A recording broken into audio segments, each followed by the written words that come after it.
When we talk about disappointing players halfway through an NBA season, it's important to clarify exactly what that word means. Disappointing does not always equal bad, washed, or failing. In many cases, these are still very good NBA players who are helping their teams win games. The disappointment comes from expectations created by contracts, draft position, previous seasons, or projected roles going into the year.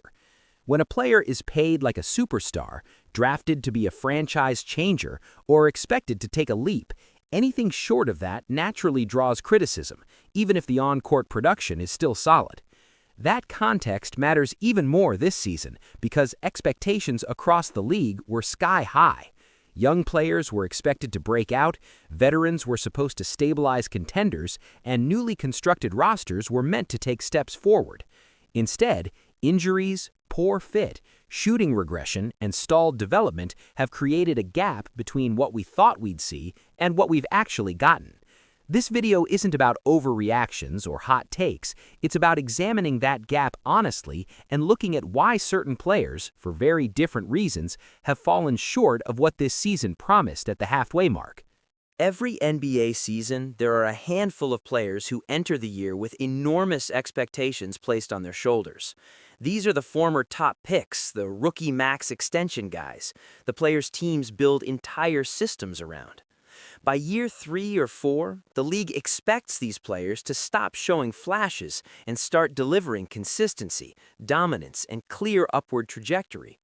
When that jump doesn't happen, it stands out immediately, especially when the team's overall success is tied directly to their growth. Even a small statistical dip or a lack of impact in winning situations can feel magnified when you're labeled as a franchise cornerstone.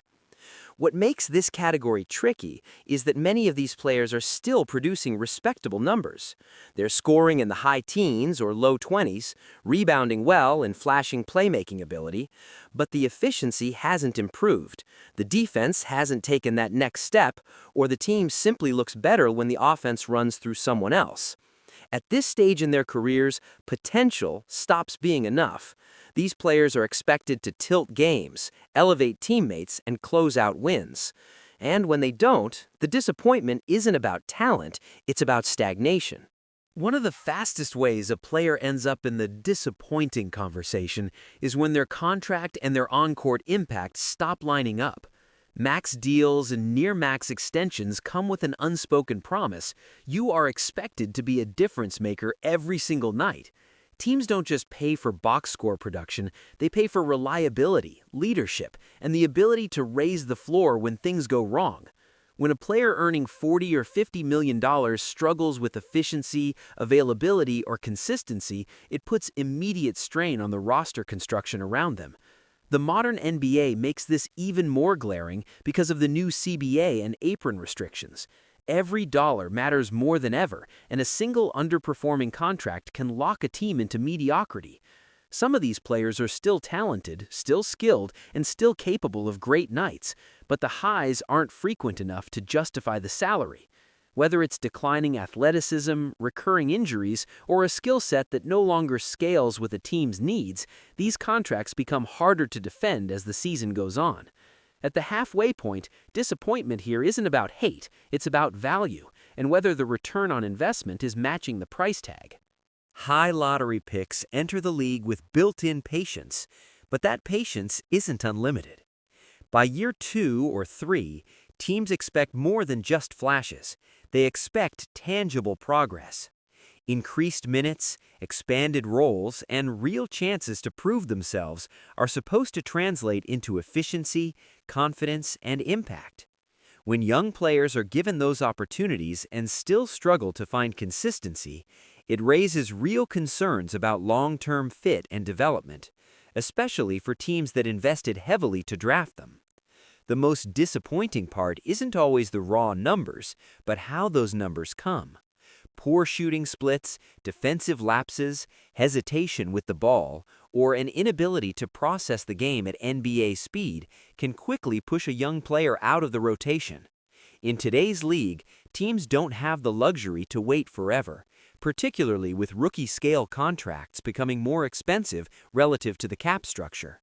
When lottery picks fail to separate themselves from veterans on minimum deals or second-round flyers, disappointment turns into urgency, and at that point, the clock starts ticking much faster than fans might realize. Not every disappointing season is the result of a player suddenly becoming worse. In many cases, it's about role, system, and fit. A player who thrived in one environment can struggle immensely when asked to do something different, whether that's taking fewer shots, guarding tougher matchups, or playing off the ball more than ever before. Coaching philosophies matter, rotations matter, and when a player's strengths don't align with how a team wants to play, the production often suffers. What makes this type of disappointment frustrating is that it can feel avoidable. Fans watch players succeed elsewhere and wonder why the same skill set isn't being maximized. Sometimes the leash is shorter, mistakes aren't tolerated, where competition within the rotation limits rhythm and confidence. Over time, those small factors compound, turning capable contributors into afterthoughts. These players aren't necessarily failing individually, they're stuck in situations that don't allow them to succeed. And halfway through the season, that misalignment becomes impossible to ignore. Injuries are an unavoidable part of the NBA, but when they strike the wrong player at the wrong time, they can completely derail a season. Some players entered this year with momentum, fresh starts, or prove-it situations, only to see everything stall because their bodies wouldn't cooperate. Limited availability doesn't just affect individual numbers, it disrupts chemistry, forces lineup changes, and alters how a team plans its rotations on a nightly basis. The disappointment here isn't always about performance when healthy, but about how rarely that version shows up. Short stints, minute restrictions, and lingering recovery issues prevent players from finding rhythm, especially those relying on athleticism or scoring touch. Teams gamble on health every offseason, and when that gamble fails, the fallout is felt across the roster. At the halfway mark, these injury-plagued seasons leave fans wondering not only what could have been, but whether the player can realistically be relied on moving forward. Defense-only players will always have a place in the NBA, but that margin is thinner than ever. In today's spacing-heavy league, teams need lineups where almost everyone can at least threaten the defense offensively. When a player known for elite defense becomes a complete zero on offense, or worse, actively hurts spacing, it puts coaches in a difficult position. No matter how good the on-ball defense is, opponents will exploit offensive weaknesses over a 7-game stretch, or even a single high-leverage possession. The disappointment comes when these players regress instead of maintaining balance. Missed open shots, declining confidence, and predictable offensive roles make them easier to game plan against. What once felt like a trade-off now feels like a liability, especially on teams with championship aspirations. At the halfway point, some of these defenders are seeing reduced minutes, altered roles, or increased scrutiny, not because they forgot how to defend, but because the modern NBA demands more than just one elite skill to stay on the floor. Veteran signings are often made with one clear goal in mind: stability. These are the players brought in to calm young rosters, fill gaps, and provide reliable production without needing the offense tailored around them.